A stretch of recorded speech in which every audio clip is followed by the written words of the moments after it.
State today gave a judgment which brings to a legal conundrum into the crisis rocking the Rivers State House of Assembly.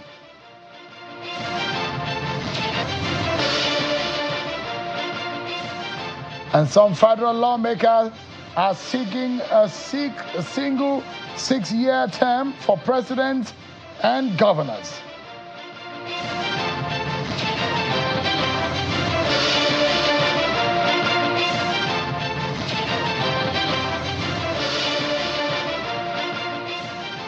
Hello everyone, welcome to the program.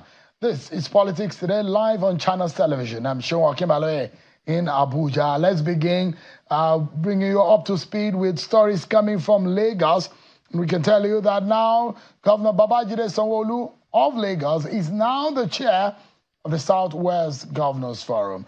At a meeting held at the Government House in Lagos, the governor emerged as the new leader after the death of the former governor of Ondo State, Governor Rotimi Akeredolu. Governor Babajide Sanwo-Olu will now lead the Southwest Forum of the leaders of the region as they meet over issues relating to the region's development, especially talking about infrastructure and development issues relating to the unity and the working together of the different states, especially how they can further integration of the region. Take a listen to part of the outcome of that meeting held earlier today.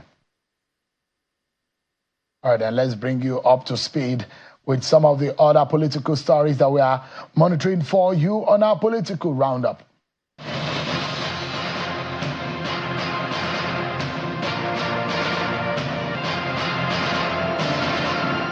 Yobe State Governor Mai Malabuni has charged the newly elected local government chairman to promote transparency and accountability in hand government properties. Governor Buni said this while swearing in the 17 local government chairmen in Damaturu, says improving internally generated revenue is key to development. He reminds the chairman of the need to provide empowerment opportunities to youth, women, and vulnerable persons.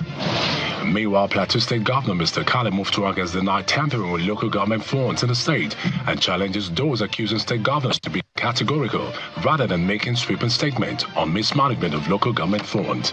The government made this clarification at the swearing-in of newly reconstituted members of Plateau State Independent Electoral Commission at the Government House. And ahead of the off-cycle governorship elections in Edo and Oyo states this year, the Independent Electoral Commission (INEC) is prompted to severely sanction any personnel who engages in unethical practices. A national commissioner, Professor Abdullahi Zuru, said today as while representing the INEC chairman at the annual lecture of the Electoral Institute in Abuja. Professor Zuru notes that the forthcoming elections in Edo and Ondo gives another opportunity to prove Nigerians that the commission is committed to protecting electoral integrity in the country. Lastly, civil society organizations have been urged to explore non-legal remedies in accessing recourse for human rights violations in Nigeria.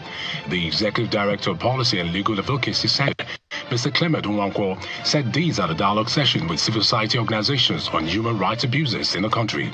Mr. Nwankwo notes that the struggle for human rights is important and entrenching democracy.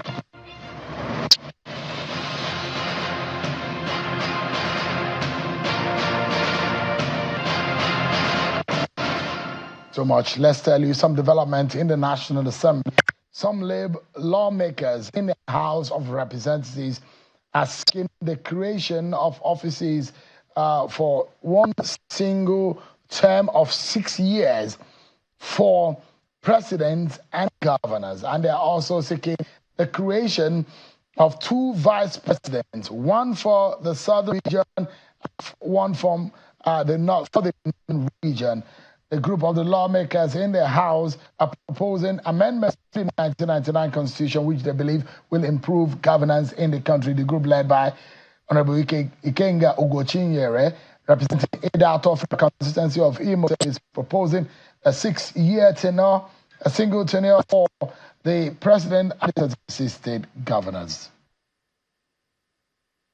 We have put provisions in place to ensure that when we say it's 6 years single term for a particular zone, it remains 6 years and it can never change. And that is why the bill is now proposing for the position of 2 vice presidents.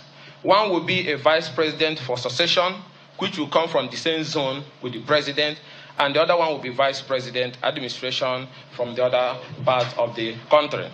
And what that means is that in the event of death of the president or impeachment of the president, the second vice president succession assumes office immediately and completes the remainder of that time and cannot seek any election. And also, in order not to incur extra costs of the country, this vice president will now have ministerial status, being the only vice president, being the minister, only minister from that state. All right, and tonight I have a special guest for you, everyone. He's a former governor of Jigawa State, former Governor Sule Lamido, who is live for us in our Kano studio. Thank you so much, Your Excellency, for joining us tonight. Well, please, if you permit me, Your Excellency, give me some few minutes. There seems to be some very major story coming from Rivers State, and I have Honorable Samson Osage. Dr. Samson Osage is a lawyer and a former member of the House of Representatives, of course. Will be joining us on the program tonight. But let's give you an update of what is happening out of Rivers State. Today, the Rivers State is Commissioner for Justice and Attorney General is already reacting to what has happened. But earlier today, the High Court sitting in Rivers, in Port Harcourt, at today affirmed that Mr.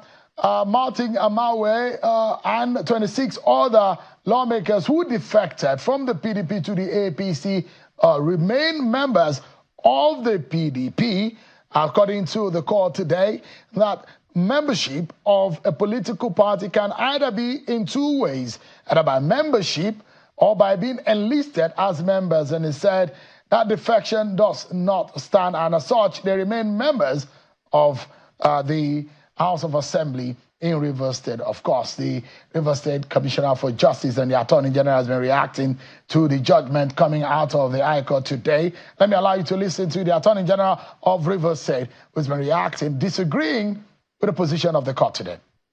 The court clearly stated that Right Honorable Martin Chike Amehule remains the Speaker of the State House of Assembly, as well as other members are quiet and remain members of the State House of Assembly, and their laws, the laws that are passed are legitimate, and the state government is bound to obey the laws passed by these honorable members. That's exactly what the court said this morning. Well, I'm sure that you heard the court. A lawyer from the PDP came and said that they remain members of the PDP. As far as their record is concerned, they have not left the party. They are still members of PDP. All right, let's get some insights on this one. Someone who is very experienced is probably senator in terms of these defections. Interestingly, he's a lawyer, and he can also give us some insight on what this means for our politics. Dr. Samson Osage, former member of the House of Representatives. Thank you so much indeed, Honorable, for joining us tonight. Give us an insight on what to make of the decision of the High Court, which the Attorney General disagree with. The High Court said, look, those members, 27 of them, who defected from the PDP to the APC, still remains members of the PDP, and that you cannot use any ceremony or television program to declare your membership of a political party. It can only happen via two ways. According to the court today, the High Court says it can happen when you are enlisted officially as a member of the party or by carrying the membership card of the party. What are your views on the decision of the court today? Thank you, Sean, for having me. And I would like to start on the note that the issue of political defection is a constitutional matter which has been given judicial interpretation in several cases, amongst which are almost the locus classicus, Abegude and the Ondo State House of Assembly.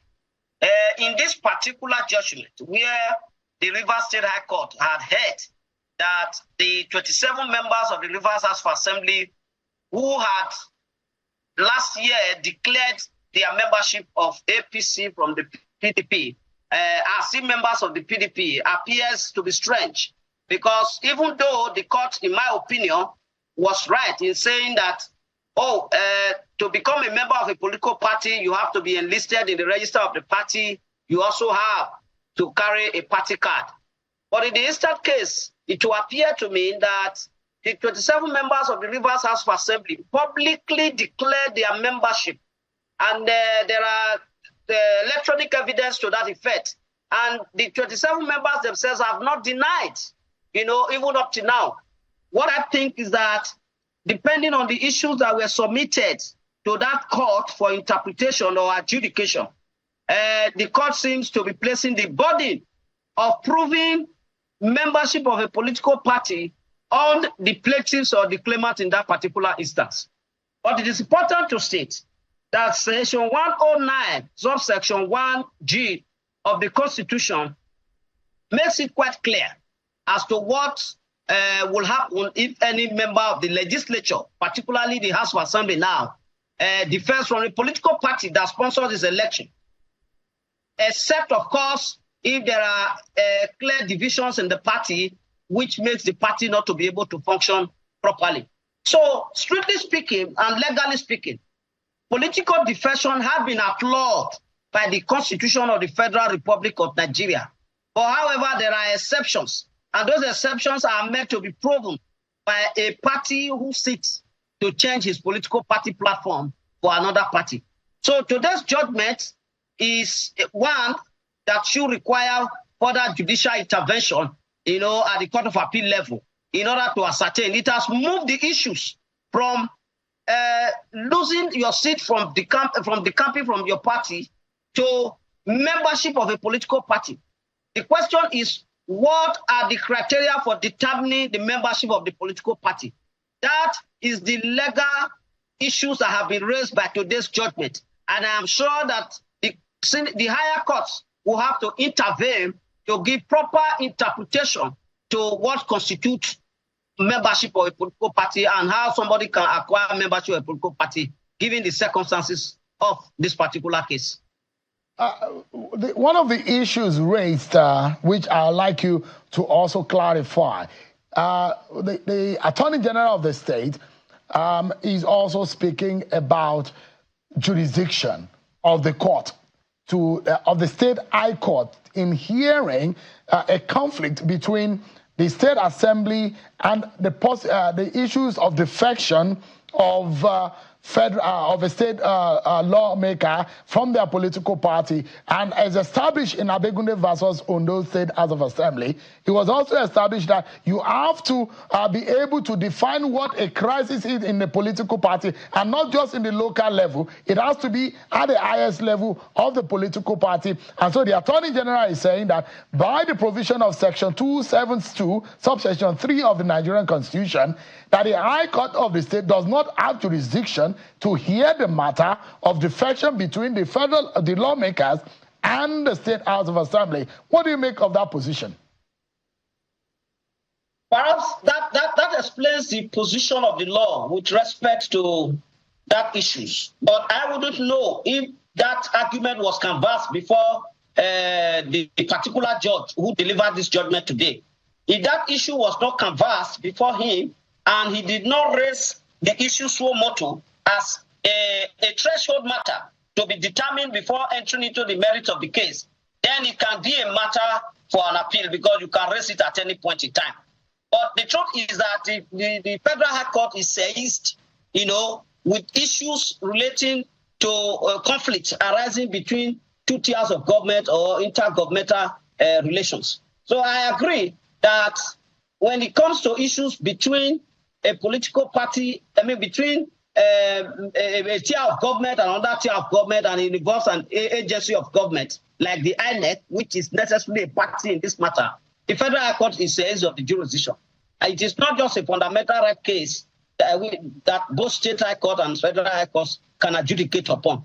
So it is correct. But if he didn't raise it at the trial court where this judgment was given, then it may have been a negligence on his part, and he may have the opportunity on appeal, to raise the issue of jurisdiction. And it is a very crucial point that must be canvassed. So what then happens when there is a subsisting interlocutory injunction that Amaule and 26 others should not parade themselves as members of the assembly. Now you have a court of coordinate jurisdiction, you will say, ruling in same matter. What happens? And look, in the eye of the state, it said, look, disregard the judgment of the state high court because there is a subsisting interlocutory injunction saying that they should not parade themselves. How then do the public interpret this? Well, that is a conundrum that the judiciary needs to sort out for the justice system of our country. It is not unfamiliar to us that there have been conflicts of judgments and conflict of orders coming from different courts. And when the Kano Emirate tussle took place, we have different courts of coordinate jurisdiction issuing orders on the same subject matter in different directions. And I think that does not speak well for our justice system in this country. I think part of justice reform system must be to ensure that there is some level of consistency in the judgments that comes out from our courts, especially courts of coordinate jurisdiction. It is embarrassing to the justice system that courts of coordinate jurisdiction are giving conflicting orders or conflicting judgment on issues. Of course, I also know that no two cases are exactly the same, especially on facts. But where cases are essentially the same on facts and the same law applies, one will expect that the reasoning of the courts must be consistent with the law. And if the reasoning of the courts are not consistent with the law among courts of coordinate jurisdiction, then it raises cause for concern. For example, the tribunal cases that has to do with judges, members of the House of Assembly, National Assembly, and of course the governor. You see a very worrisome one as we speak. So this is one of the challenges facing the judiciary today, that there is no consistency in the judgments coming out from courts of coordinate jurisdiction with respect to matters on the same subject matter and largely within the same ambit of the law. And I think that it is a cause for concern for both practitioners of the law, judicial officers, and the entire justice system. Perhaps one way to wrap up this conversation is to ask you, where does Rivers State go from here if there are disagreement, because it's the political disputes that led to the parties involved to go to the court, looking at the rest, looking at the substantive matter of this case, asking the question before the court, are these members still members of the House of Assembly? If these are the prayers that they should have lost their seat based on established court decisions or based on established laws of our land, if there are still disputes after a court today had ruled in that sense, where does the people of Rivers State go from here, or where should be the way? What should be the way forward at this instance? For me, I think there are two options. The first option is the political solution, by which all the political gladiators in the river political conundrum at this point in time must seek the interests of Rivers State as uppermost in ensuring that governance is smooth and that peace and order is restored to the state without bickering and without any attempt to divert attention from various issues that are besetting the state, in terms of management of the economy of the state and the development of the state in general. So a political solution is most likely, to provide solutions to all of these challenges. Then the second option is giving the litany of court cases and judicial matters that have been filed in respect of the Rivers political imbroglio. Then we have to wait for the Supreme Court, which is the final court of the land, to make a final pronouncement. But of course, given the slow nature of our justice system, that will take a long time, even up to the end of the tenure of this administration, before we can ever get an end to these judicial agitations and judicial cases that are before the various courts.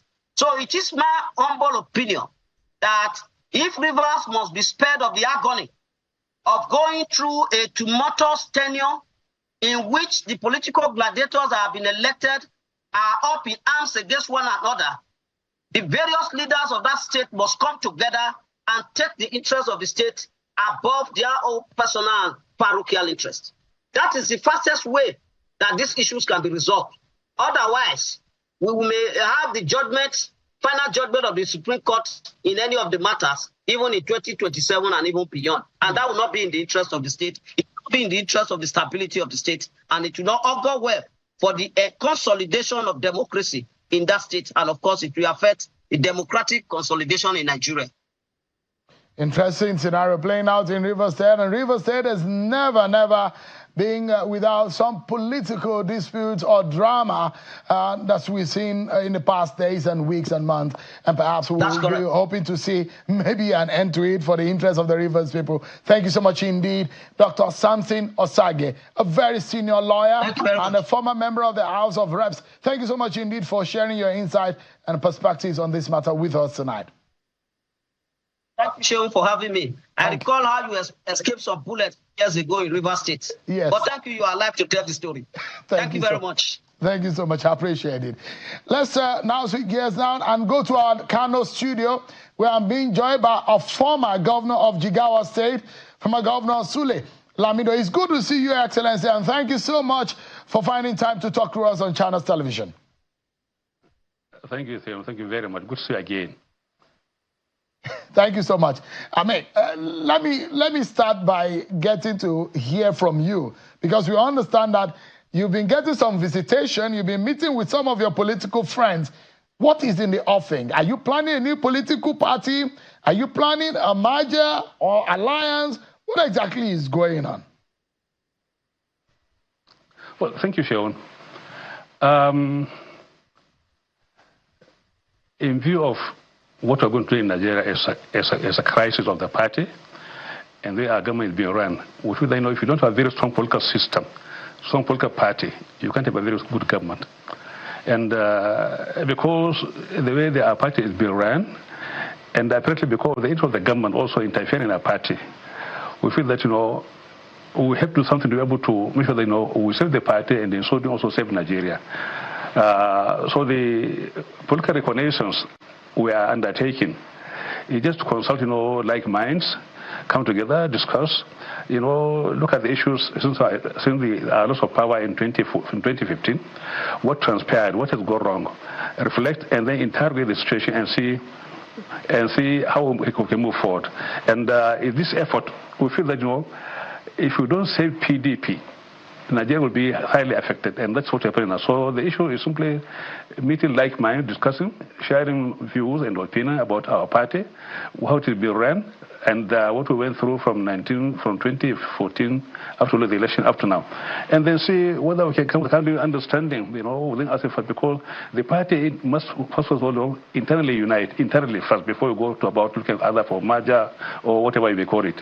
We feel that the party has to be fully reconciled internally, to restore trust to each other, restore confidence and believe in each other. And the commitment, by which the PDP was formed in 1998. Okay, so let's be specific. I'd like to ask you, you are a very senior member of the PDP. Now, those of you who have seen it all in terms of the foundation of the PDP and what it looks like right now, who do you blame for the manner in which the party is right now? Because after 2015, there are a lot of committees led by the former Deputy Speaker of the Deputy Senate President, Ike Ekweremadu. About 2 or 3 times, you've set up committees for reconciliation to find research on what happened to the party. 2015, same. 2019 happened again. And all of these committee reports, Bukola Saraki also led another committee for reconciliation. But the party is still where it is right now. I know that you are the man who speaks straight. Who do you blame for all of this trouble? Why is the PDP in so much of a crisis and is not able to get itself together? To be able to properly understand what went wrong, is you have to reflect, in 1999, when we formed the government, our first 8 years in government, and the other 6 years by Jonathan, a number of things have happened. And the big problem is, those who the party invented and created and dignified and honored were the first people to betray the party. That's the problem. I mean, we have to be very, very honest. You know, those who, I mean, what is happening now is simply a consequence of what happened, in the last, maybe 16 years of the PDP out of power. What we went through, key players in the party, our leaders, who were elected, who became, very, very visible, international profile, were the ones who first, betrayed the party. And so to be able to sit down and do the right thing, you have to see what was the purpose of those people who abandoned the party and then cause this kind of anguish and agony on the party now. So we have to be very, very frank in this discussion. We have to be very, very honest. It's not about me or anybody. It's about Nigeria and our party, PDP. The party was formed with some dream, with some vision, with some understanding of the future of Nigeria. That's how it was formed. And it has done so much for Nigeria by saving Nigeria out of crisis of June 12 and what have you. And after the country has been stabilized, the key players who are the main beneficiaries of the party somehow, betrayed the party. So it is something very, when your problem is fairly internal, when you know your own problem and it's apparent and it's something which is caused by you, not the opposition in those days. The PDP crisis today is a creation of PDP itself.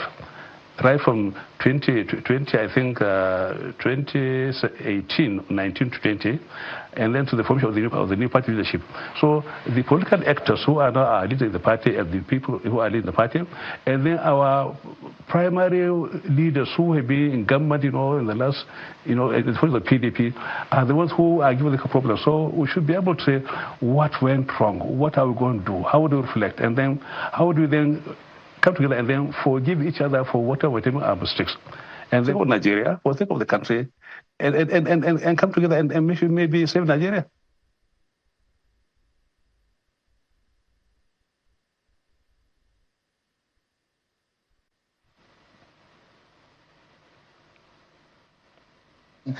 Let's take a breather, Your Excellency.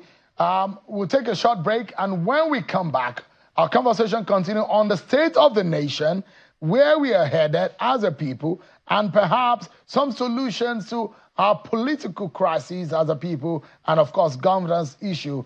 Our conversation continues afterwards, everyone, with former Governor Sule Lamido. Stay with us, everyone. We'll be right back.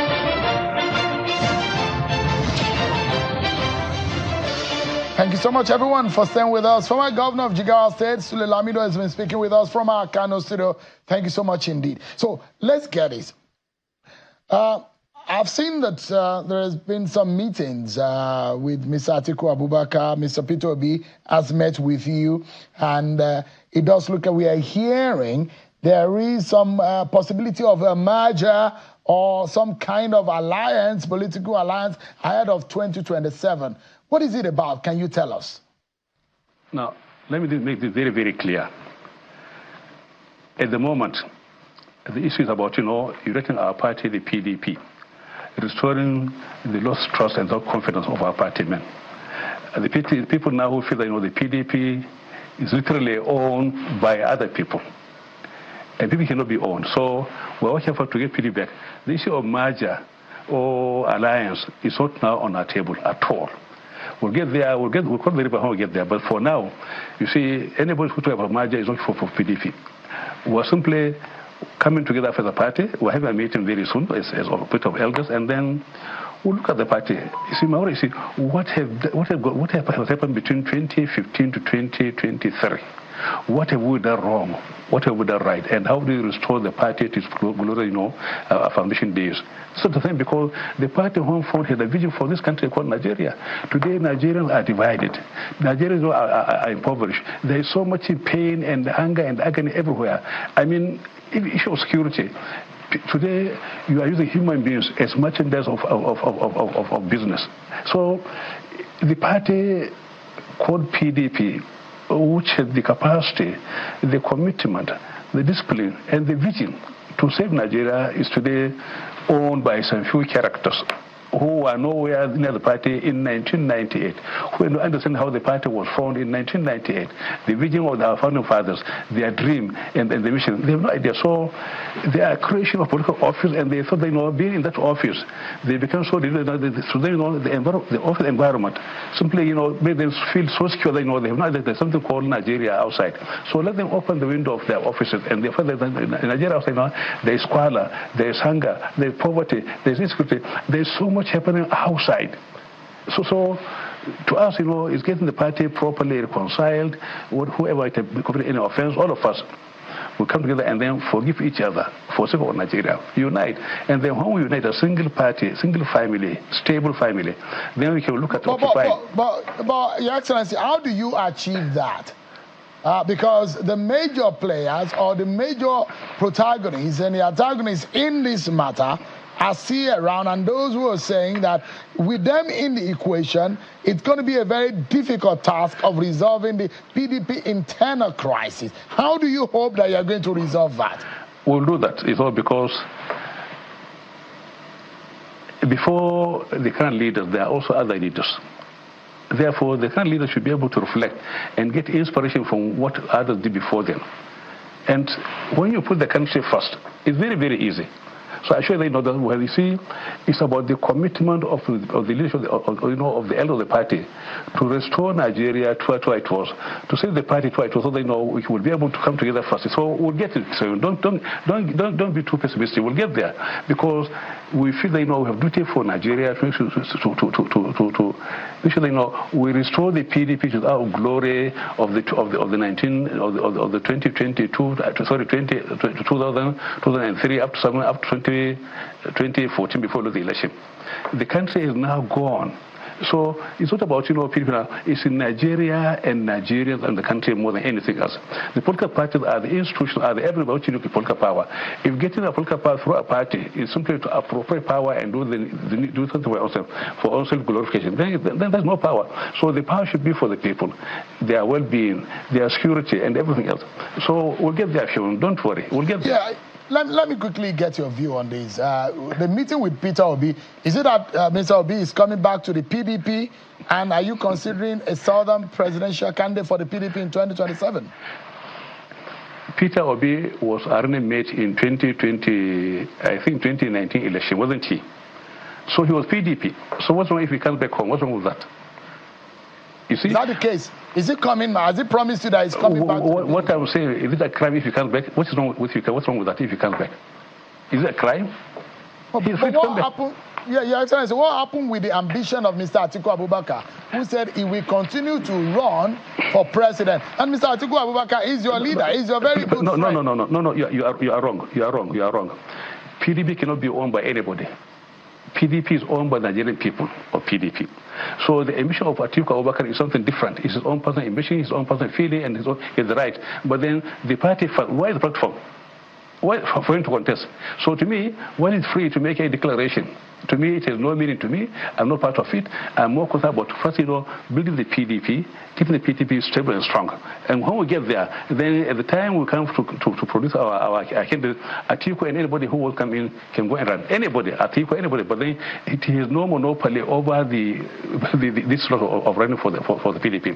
It's not his own monopoly. So he's free to say whatever he's saying, and he's the right to say so. But then it has no bearing or meaning on what we are doing in an effort to be able to restore PDP. It has no meaning on it. No bearing on that. So let me get it straight. Now, are you of those in the PDP who think that it is just fair to leave power in the South? And is this the reason why you are considering Peter Obi, considering what happened in 2023, that he got a lot of followership, and that those who believe that maybe if he had stayed in the PDP and ran side by side with Atiku Abubakar, just maybe they may have swung that election and won the election. Are you of the opinion of saying the power should be retained in the South? We are not beyond that. The dynamics have changed. Even in Labour, they're having crisis. So Obi was simply a symbol of a protest. And he was able to come to Nigeria, but they we're not under a entirely new scenario, new political evolution, whereby the country is literally evaporating, and the country must be restored. Therefore, Obi and the team others who have ambition should be able to support the ambition to the political process. So they know by the time the political process is fully reconciled and organized, then they can kind of run. So for now, whether or not also is not the issue. For now, it's getting a family of the PDP restored, and anybody who was in PDP. I mean, look, Fabio is not the president. Wasn't the PDP? I mean, all the kids today, all Nigerian kids today, all the key players in Nigeria are PDP. So what is, we want to create the kind of environment, so that as we inch towards 2027, the environment will be there for Nigeria and Nigeria. So that, people who might have made a mistake will not come back. It's a Nigerian family. So to me, it's not about, getting a platform for somebody. It's the Nigerian platform for the PDP. We have to look inwards and see, why have you gone wrong? What do you do to restore trust and confidence amongst ourselves? Whether you are a governor or you are party chairman today, to us is immaterial to me. The governor can do anything they want to solve the party, but the governor of the party are also a creation of the party. So if the chairman of the party is being difficult, I mean, you don't have been a chairman if there was no party. If the governor is being difficult, they can't become governor if there was no party. So what does I want to make sure we've got a very, very strong platform to be able to simply confront APC, because APC has the capacity for mischief. They have the capacity for evil making. See now what we've been turned into. A country where we're actually all overwhelmed, totally overwhelmed. We can't even, they keep on bringing issues. It's either, petrol subsidy. From there on, new structure, new federation, and configuration of new states. And we are so confused because and they are busy. So they confuse us as a government. If they confuse us as a party, while they are make sure they remain in power. We are busy, on kind of what they call red herring chase. Governor Lamido, let me quickly ask you. I'm going to ask you some questions on governance and the way forward for our country. But Governor Lamido, just a moment, because I know that you don't mince words and you say it exactly the way you feel about it. Would you blame Atiku Abubakar for the present situation of the PDP? If you refer into history, between 2000 to date, there are so many people who blame PDP. It's not only Atiku. A number of them. I'm talking about in the last few years and no. You see, you have to take the whole thing holistically. Don't take. If you go to the middle of the chain and take away the particular chain or particular link, then the whole chain will break. So look at it from the very beginning, from 2007. To date, what have we done wrong in the PDP, and who are those who did the wrong thing? You know them. It's not Atiku alone. It's not Atiku Abubakar, former governors, former president, former vice president. We are all to blame because they abandoned the very party which made them what they are. They abandoned it, and that's why Nigeria is suffering. If they've all been in the party now, all of them. We're talking about APC and their amalgamation or their alliance. So don't make it very personal. It should be taken, from the very beginning of the problem to date. Don't come to the middle and pick Atiku or others. No, there are others who did more sinister things than Atiku.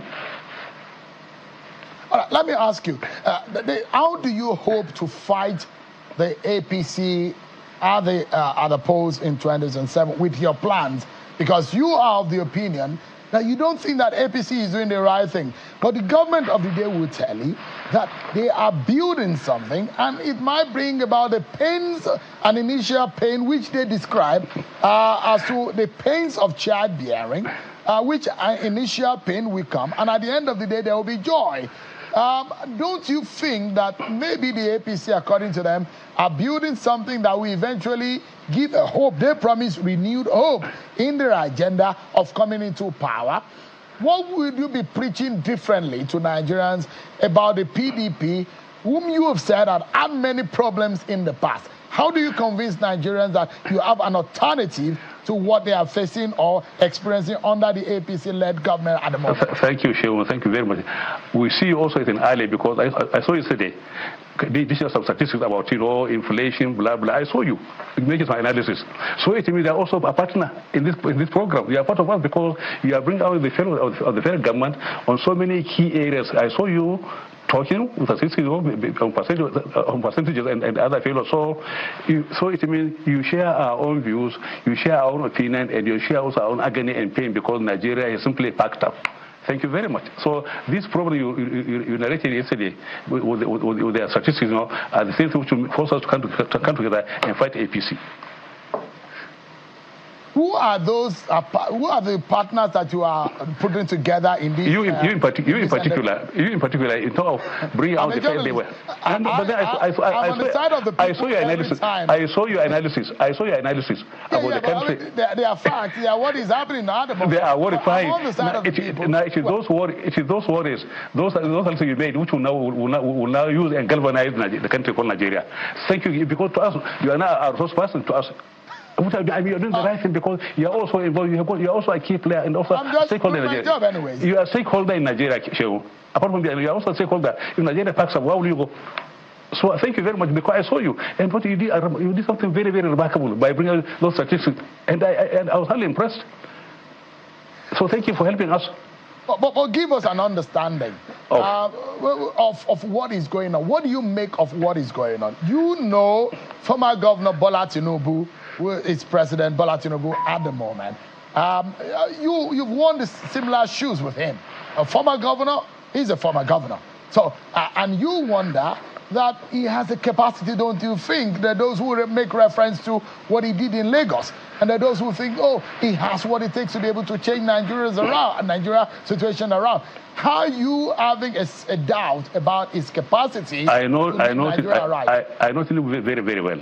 I knew him when he was under SDP, when I was then the secretary of the party. I also knew him as governor of Lagos, when I was foreign minister. I would been to him, and we know him very, very well. And I know his capacity. I know what he cannot do. Luckily today, you know, he is there on top of the country because he never built Lagos. Lagos was built by Nigerian sources, Nigerian money. I mean, the port, the airport, the bridges. I mean, he never built Lagos, and the economy was created by the Nigerian government for him to benefit from. So when you say he built Lagos, he never built Lagos. He never did. He is not like here. He's not the president. But what you know, because I know him, he knows me very, very well. We know where we can deal with him in terms of understanding his failures. We know that. But, I mean, is there something you think this government is doing wrong? And how do we get it right? The government is doing almost everything wrong. Everything wrong. Because look. For example, and I like to, you're an elder statesman of some sort. So I like your view on how we need to move forward, Governor Lamido. You need to be able to give us your views on if they're doing everything right. What can they do to get it right? We need to get things right as a people, isn't it? You see, I rather talk politics. As political politician, when you pitch to a government and then the personality, then I become very, very personal. To me, APC from the very beginning, I said so. It's not a political party for Nigeria. Their unity in 2014 was simply to grab power and appropriate it, and we're not seeing the result. We're not seeing it. Therefore, the failure of APC today, led by Tinubu as the president of Nigeria, is something known to each and every Nigerian, in all sectors. In all sectors. So what do you hear from me again? But then it's what to bring that we get a political party, PDP, properly reconstituted, properly reconciled, so they will be able to take over power because Nigerians are now waiting for PDP. They are waiting for PDP. I've been talking to people in Nigeria. They've been calling me. I know their feeling. I know what they want. But Governor Lamido, there are those who disagree with you. Fine. The class of politicians. That's democracy. Wait. You see, what I'm saying is not sacrosanct. People are free to say, no, I don't believe you, Lamido. But people in APC now, even though we are failing, they say they're doing very well. Isn't it so? Disagree with me is not a crime. It's simply part of their right to disagree with me, even though they know that they are wrong in that disagreement. They are very, very wrong because they know they're going through.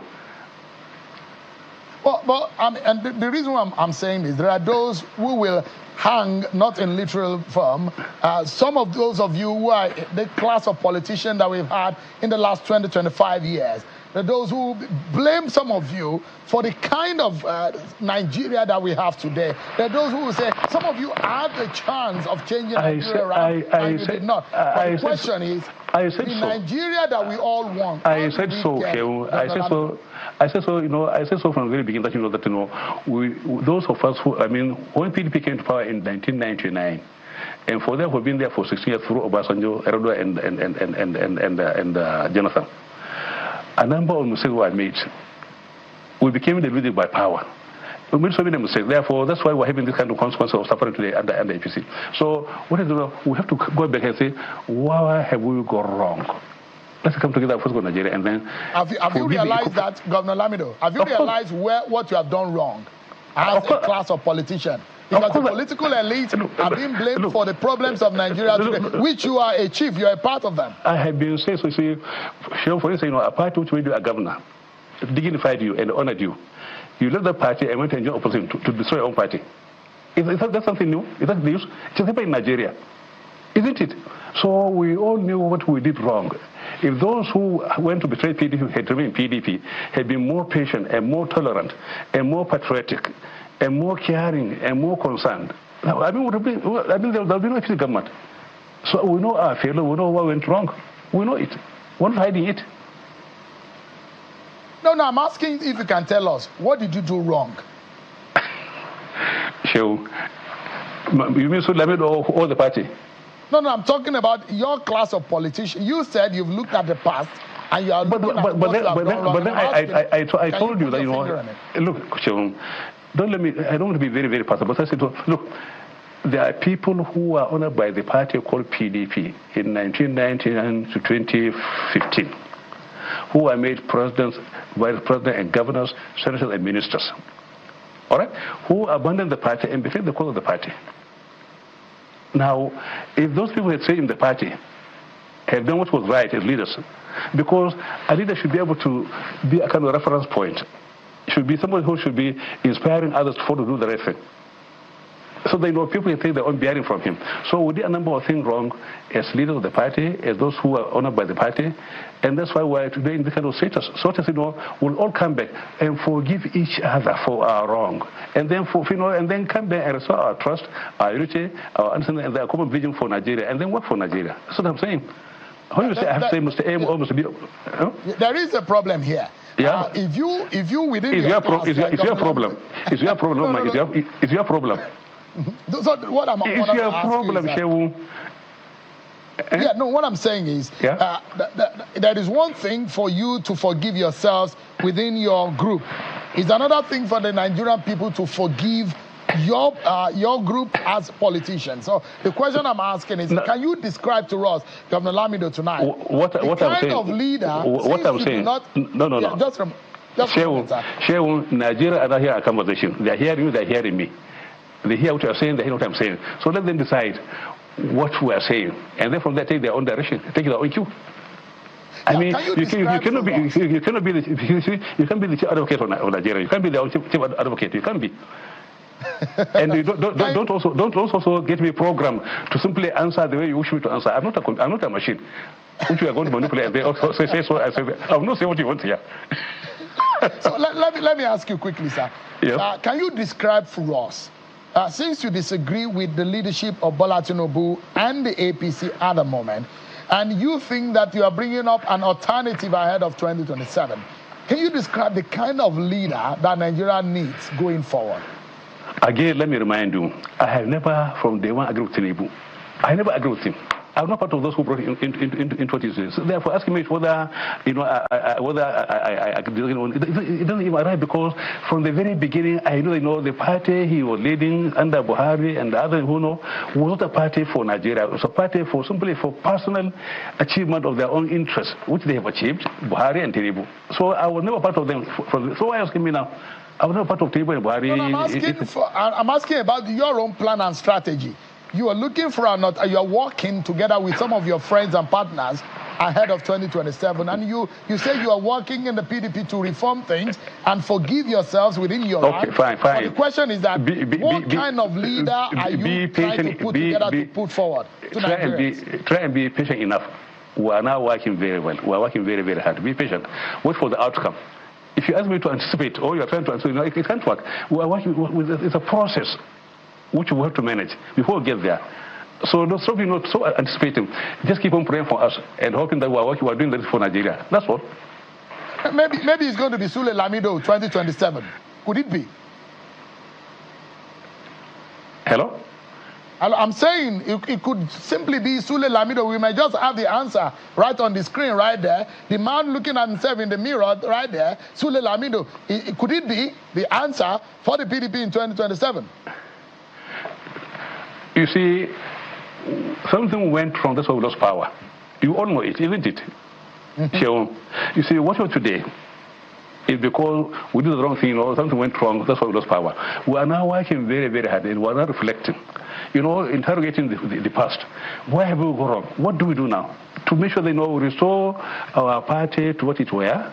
A party of Nigerian people united with same kind of empathy, human empathy, with same compassion and concern for Nigeria, so that we'll be able to come back to power, in 2027. You are asking me to give you an answer to that. It's not possible. All right. My final question, I'm totally out of time, but my final question to you, Your Excellency, is about the national minimum wage. There are those who say, look, the federal doesn't have any business dictating the minimum wage to the states. You are a governor in the state, and you understand the intricacies and some of the needs of the state. Do you think that the states need any kind of alignment in terms of minimum wage with the federal? One, Shaun, Nigeria is very, very rich with the resources. You understand? We can overcome any problem. We can pay any amount we think is reasonable for Nigerians. I mean, if the good government will embark on a 17 trillion naira project between Lagos and the Calabar, whatever, which is not in the budget, which is not advertised, which is not tendered for, where there are no bids, where tender is not opened, which is not going through process, 16 trillion. Just like that. Sure, they mean Nigeria got the money, but they say, how on earth can a government simply come and look at the expenditure of 16 trillion without, they put the advert in paper, without budget in the National Assembly, there is no budget, there is no process, just like that. So it means that the money is there is money in Nigeria. That's all. If they can do this, then it means they can pay any minimum wage they can. All right. Thank you so much indeed. It's a pleasure talking to you, former Governor Sule Lamido, former Governor of Jigawa State. Thank you so much indeed for your time. Always a pleasure having you on this program. Thank you, Sean. Thank you very much. Thank you very much. I appreciate it. But that's our show for tonight, everyone. Many thanks for watching. I'll see you tomorrow, 7 p.m., God willing. God bless Nigeria.